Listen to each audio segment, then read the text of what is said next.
Satu Gar. lagi mungkin Oh, Mbak satu Ara kalau lagi. boleh tambahin ya, kita juga sekaligus menghidupkan sunnah Rasul Wah, apa nih. nih? Apa Sebenarnya nih? umat Islam punya keuntungan juga gitu ya. Kita kenal yang namanya siwak itu kan dari kayu ya. Itu sebenarnya kesannya kayak penggantinya sikat gigi, tapi sebenarnya banyak dibilang itu sikat gigi sekaligus pasta gigi. Kandungan di dalam siwak itu Masya Allah, zat aktifnya itu lebih dari 25 zat 25 aktif. zat Ya, aktif lebih dari 25. dibandingkan coba pasta gigi Pasta biasa. gigi. Kalau pasta gigi kira-kira berapa tuh, Dok? Mungkin kalau zat aktifnya ya, mungkin nggak sampai 5 kan, mungkin 2 sampai 3 Wah. bahan aktif. Dan memang sudah banyak penelitiannya dibandingkan ya kalau kita pakai pasta gigi biasa, mungkin kesegarannya itu sekitar 20 menit aja. 20 menit? Ya, 2 jam kemudian kuman-kuman berdatangan lagi, mungkin jadi nggak segar lagi. Tapi kalau pakai siwak, ketahanan kesegaran bisa 6 sampai 8 jam.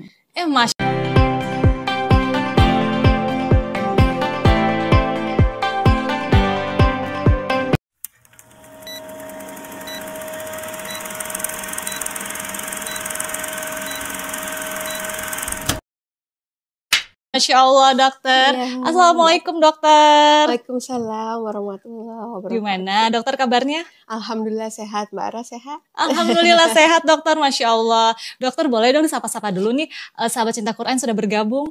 Halo, sahabat cinta Quran. Assalamualaikum. Gimana persiapan Ramadannya? Gak sabar ya? Udah menantikan Ramadan tahun ini. Amin. Amin. Kayaknya mereka memang udah gak sabar deh. Bahkan mereka sudah prepare-nya tuh luar biasa nih. Dari bulan. Iya. Bahkan kayaknya udah memilih kue-kue sih, Dok. Baju juga udah jangan. Iya, baju, kue gitu, Dok ya. Tapi kayaknya kurang optimal kalau kita tidak membersihkan. Mungkin bukan hanya rumah aja yang dibersihkan atau hati aja yang dibersihkan, Dok. Tapi kita akan membahas seputar mulut ya, Dok ya. Kebersihan mulut gitu ya, Dok ya. Sebelum kita ngomong kebersihan mulut nih, dokter boleh tahu gak sih kesibukannya sekarang itu lagi apa nih? Kesibukannya ibu anak 7. Masya Allah, luar biasa. Ya, terus pagi saya PNS di Dinas Kesehatan. Masya Allah, luar biasa banget nih dokter nih. Sore ada praktek pribadi ya, praktek di rumah aja. Daerah mana tuh, dokter? Kalau prakteknya di daerah Jakarta Barat. Daerah Jakarta Barat, teman-teman. Terus, dokter? Kalau rumah di Rawamangun, Jakarta Rumah Timur. Rawamangun, Iya. Masya Allah. Dokter Karissa sibuk banget ya, tapi alhamdulillah hari ini berkenan loh untuk datang ke sini untuk memberikan edukasi kepada kita semua gitu. Dan kayaknya sih sahabat cinta Quran juga udah ini nih, gak sabar nih untuk mengetahui emang apa sih, sepenting apa sih untuk kita menjaga kebersihan mulut gitu ya, terutama untuk menjaga kesegaran nafas ya saat berpuasa gitu kan. Apakah kita mentreatmentnya itu beda ketika berpuasa atau yang tidak berpuasa gitu ya. Mungkin ini aku akan membacakan pertanyaannya nih dokter ya. Iya. Pertanyaan yang sudah kita tampung nih dari sahabat cinta Quran nih. Pertanyaan yang pertama, apa saja penyebab umum dari bau mulut dan nafas tidak segar yang sering diabaikan oleh banyak orang nih, Dok? Oh iya, jadi kalau di medisnya bau mulut tuh disebutnya halitosis. Halitosis. Nafas yang nggak segar gitu ya. Itu penyebabnya banyak. Memang sebagian besar itu ya faktor dari mulut ya, kebersihan gigi dan mulut kita, gusi kita gitu. Kalau ada karang gigi ya otomatis nafasnya jadi kurang segar ya kan. Gusi berdarah, darah kan mengandung Fe, zat besi. Nah, itu juga bisa nafas nggak segar. Tapi ada faktor lain juga, misalnya faktor sistemik, misalnya ada penyakit sinusitis, amandel, GERD gitu, terus jantung, ginjal. Orang ginjal nafasnya agak khas juga dia. Baunya malah kayak agak logam-logam gitu. Nah, itu pengaruh juga dari obat-obat yang dikonsumsi gitu. Itu dari secara sistemiknya ya. Kemudian juga ada faktor psikis. Kalau kita stres atau ada gangguan kesehatan mental lain, kadang pengaruh juga. Di mulut kita ya, kadang jadi menekan produksi air liur, mulut jadi kering. Nah, itu yang bisa bikin bau mulut. Walaupun sebenarnya penyebab utamanya ya pastinya bakteri ya. Di dalam rongga mulut kita ini kan udah pasti banyak bakterinya. Iya, betul. Nah, itu dia golongan sulfur gitu ya, volatile sulfur compound. Nah, itu yang bisa menyebabkan bau. Biasanya mengurai hasil penguraian protein dari makanan-makanan ya gitu. Itu yang akhirnya bikin bau tidak sedap lah gitu Oh, ya. seperti itu. Ya, begitu juga kalau nanti Ramadan lagi puasa kan mulut sedikit lebih kering tuh Iya. ya.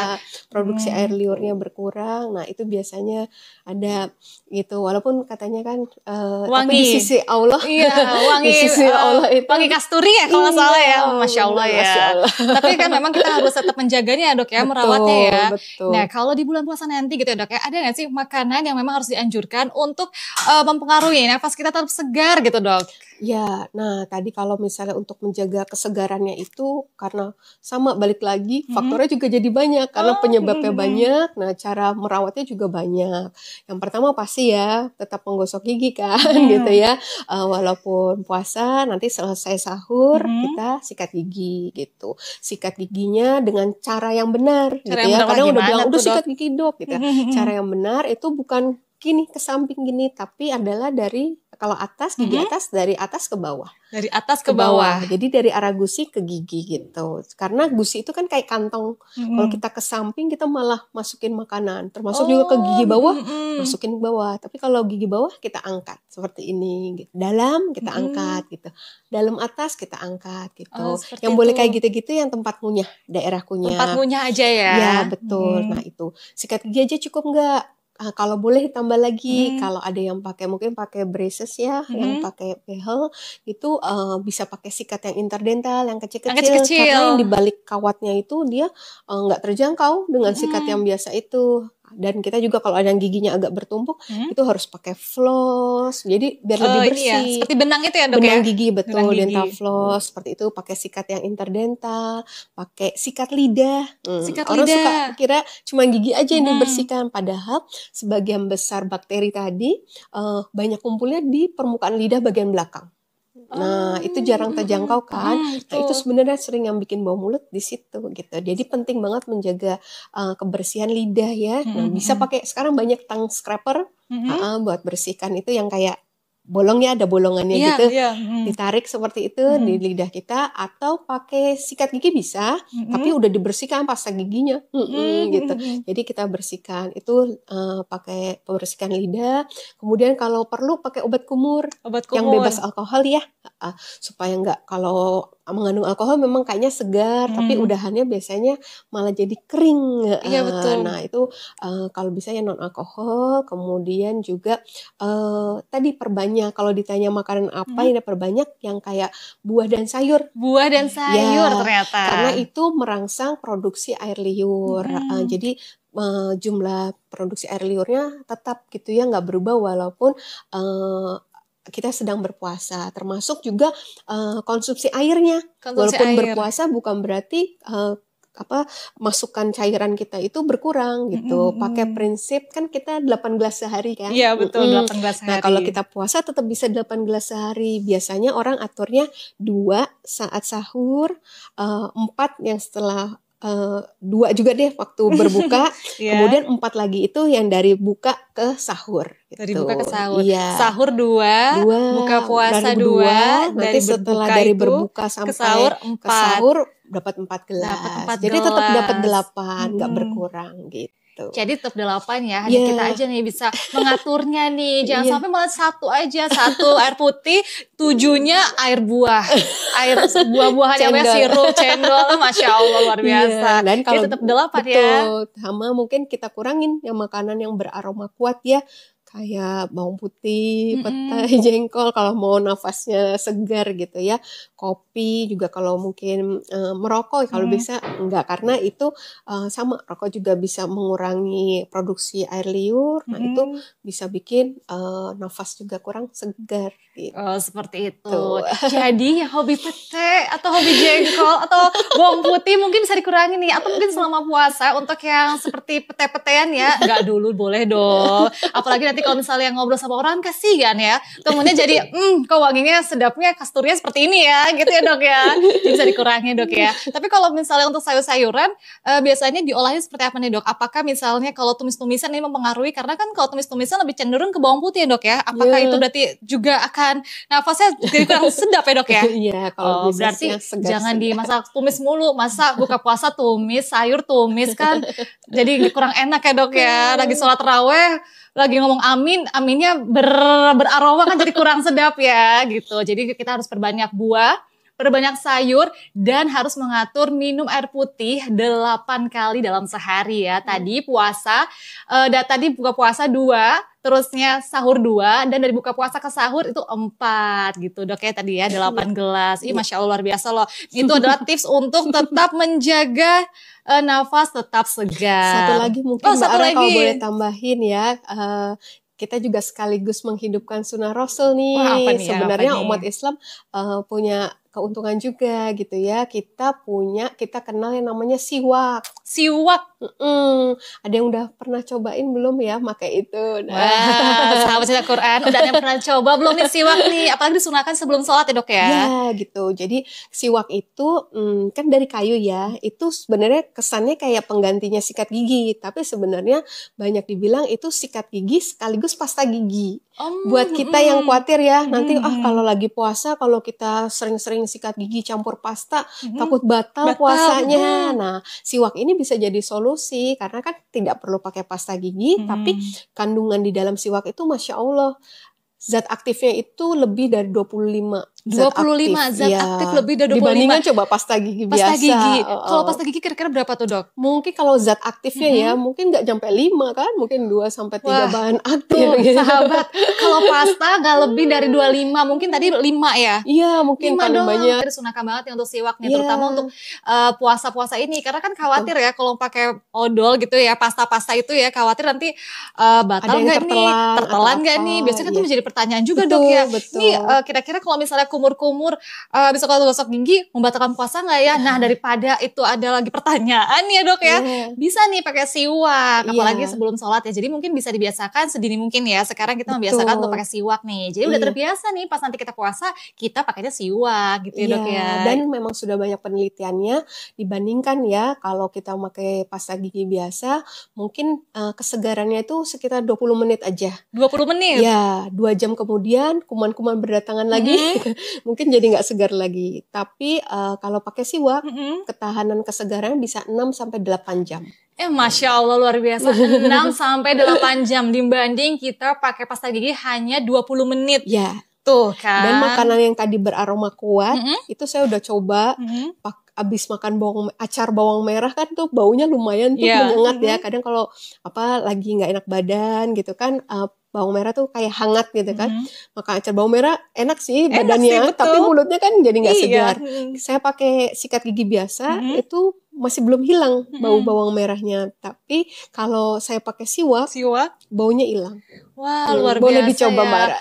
Betul, aku akan coba nih ya, karena aku juga suka yang bawang putih, karena kalau masakan kurang ada bawang putihnya banyak kurang nikmat nih dok ya. Tapi bener nih solusinya siwak ya dok ya. Iya Masya Allah luar biasa. Mudah kan sekarang cari di online gitu dan murah banget, nggak sampai 10.000. Jadi buat nih ya, buat sahabat cinta Quran, kalau misalnya mau endorse siwak bisa nih ke dokter Karissa nih. Jadi dokter nih ya, tadi kan kita udah bahas tentang sayur, buah gitu ya. Nah kita mau nanya lagi nih. Sebentar nih, aku ada pertanyaan lagi. Itu tadi kalau misalnya cara treatment kita nih dokter, kalau selain gosok gigi, ada nggak sih dok untuk membersihkan itu secara rutin? Mau dia sakit ataupun tidak ada keluhan di giginya, tapi dia tuh harus melakukan treatment rutin gitu. Betul. Itu biasanya berapa bulan sekali dok? Iya, kalau dianjurkan itu rata-rata 6 bulan sekali Mbak. 6 bulan sekali. Mbak Ara. Kalau belum pernah sama sekali pergi ke dokter gigi, coba 6 bulan sekali dulu. Walaupun nanti itu kan rata-rata orang ya bisa berbeda gitu. Untuk kasus yang misalnya orangnya merokok atau tadi sedang memakai braces, mungkin lebih cepat, nggak 6 bulan sekali, bisa 3 bulan sekali. Atau dia justru sikat giginya udah bagus banget, udah seluruh permukaan bersih, nggak ketinggalan sisa makanan. Jadi malah 6 bulan dia masih bersih, mungkin bisa jadi 8 bulan sekali, setahun sekali gitu. Cuman rata-rata sih 6 bulan sekali. Jadi 6 bulan sekali ya. Mau ada keluhan atau nggak keluhan, 6 bulan sekali. Betul, sebaiknya gitu. memang sebelum ada keluhan Sebelum ada sih, keluhan ya, ya. memang harus tetap menjaga nih kesehatan Betul. mulut, gigi ya. Karena memang apa namanya aromanya dari mulut itu bukan hanya kerusakan gigi tapi dari gusi-gusi, bahkan Bisa, dari lidah ya. Lidah bisa juga bisa lidah, ya. ya Jadi dari memang harus masalah dibersihkan. pencernaan bisa juga Pencernaan naik ke tadi, atas, bau juga gitu oh bisa. gitu. Itu karena efek obat atau gimana ya, Dok ya? Bisa kan asam kalau tadi tentang GERD itu kan asam lambung ya, namanya asam kan baunya bisa muncul ke atas juga gitu. Tadi kalau bisa rutin kontrol rutin sakit nggak sakit, kalau ada masalah tertentu masih ringan kan masih bisa langsung ditanganin dan lebih cepat. Lubang masih kecil lebih cepat penanganannya, cuma tambal sementara sekali, kemudian minggu depannya tambal permanen. Tapi kalau udah lubangnya lebih dalam, lebih berat, itu kan mungkin harus di sterilnya lebih lama ya, bisa 4 sampai 6 kali kunjungan gitu, lebih panjang. Tindakan juga makin lebih heboh. Untuk Iya, yang betul. takut-takut ke dokter gigi Semakin malah takut ya. iya, malah lebih enak kalau sebelum sakit Sebelum gitu. Jadi sakit. mencegah dulu ya. Kalau nggak ada masalah kan kita enak cuma kontrol rutin, cuma bersihin karang. Iya, Karangnya juga betul. belum sampai yang tebel-tebel Menumpuk banyak ya. banget. Iya. Kalau udah banyak banget kan mungkin jadi kayaknya lebih lama, lebih sakit gitu kan, lebih capek buka mulutnya gitu. Iya, betul Tapi kalau betul. sedikit itu kita kayak orang sikat gigi aja, cepet kan, nggak keras, nggak sampai dalam-dalam banget kayak gitu. Gitu ya. Jadi memang harusnya sebelum ada keluhan nih. Oh ya dokter, misalnya kita kan 6 bulan sekali ya dok ya. Itu anak di usia berapa nih udah bisa mulai mengontrol giginya 6 bulan sekali? Dari udah tumbuh giginya udah boleh. Oh, 6 dari bulan kan baik 6 sudah bulan ya? tumbuh gigi. Kalau mau memperkenalkan ke dokter gigi boleh Oh gitu, gitu. supaya dia nggak datang. Nah, orang tuh kadang suka bawa anaknya pas lagi gigi goyang mau Gigi goyang, dicabut. Nah, itu takut ya anaknya ya. datang-datang ke dokter gigi langsung cabut gigi, itu bikin trauma ya. Iya betul Gitu. betul. Jadi justru kalau orang tuanya lagi pergi ke dokter gigi, anaknya ikut ngelihat, itu malah bisa mereka udah terbiasa, udah familiar sama dokter giginya, sama alat-alat, sama suasana di klinik. Nah, itu insya Allah anak-anak gak trauma ya gitu.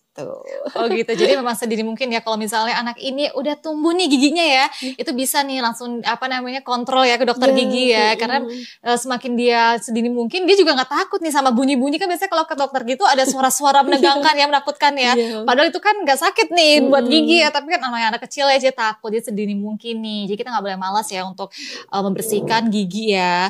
Nih dokter misalnya gigi itu berlubang nih dok ya, habis berlubang dia masih mengabaikan karena memang belum ada rasa sakit nih yang dia rasakan, itu akankah berdampak penyakit yang serius atau gimana dok?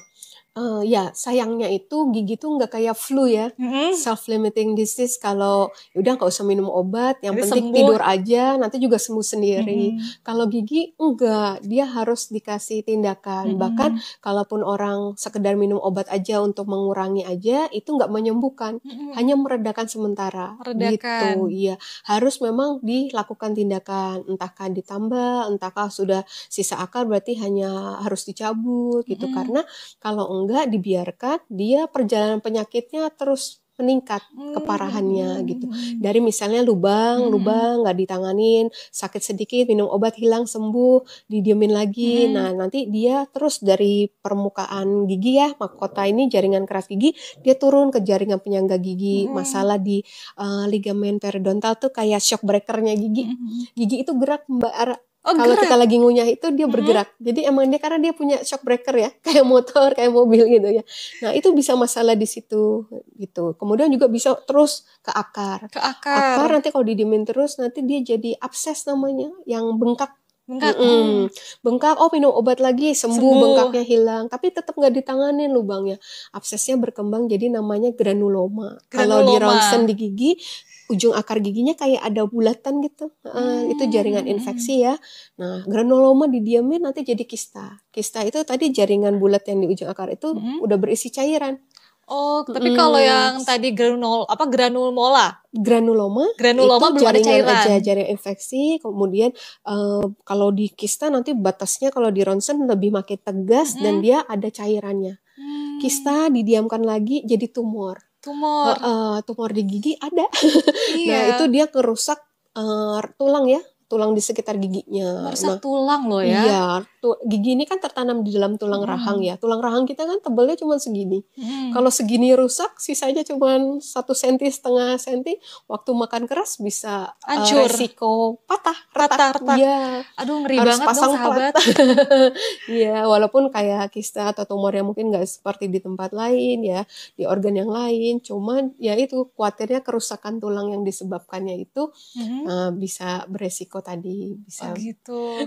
Jadi itu ngeri banget dong. Jadi kalau misalnya emang udah terlihat nih ya ada berlubang, jadi mendingan segera deh. Tapi sebaiknya kalau belum berlubang pun ya tetap ini ya, tetap kontrol rutin 6 bulan sekali. Jadi biar bisa langsung ini ya ditindakin ya kalau misalnya ada masalah dalam gigi seperti itu ya.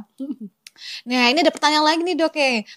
Kan kalau misalnya di pasta gigi itu ya dok ya, di apa ya namanya ya, kemasannya itu biasanya kan ada warnanya paling belakang, bukan belakang, bawah ya, bawah ada warna merah, biru, hijau. Itu sebenarnya tanda apa sih dok? Yang kotak-kotak Iya. gitu.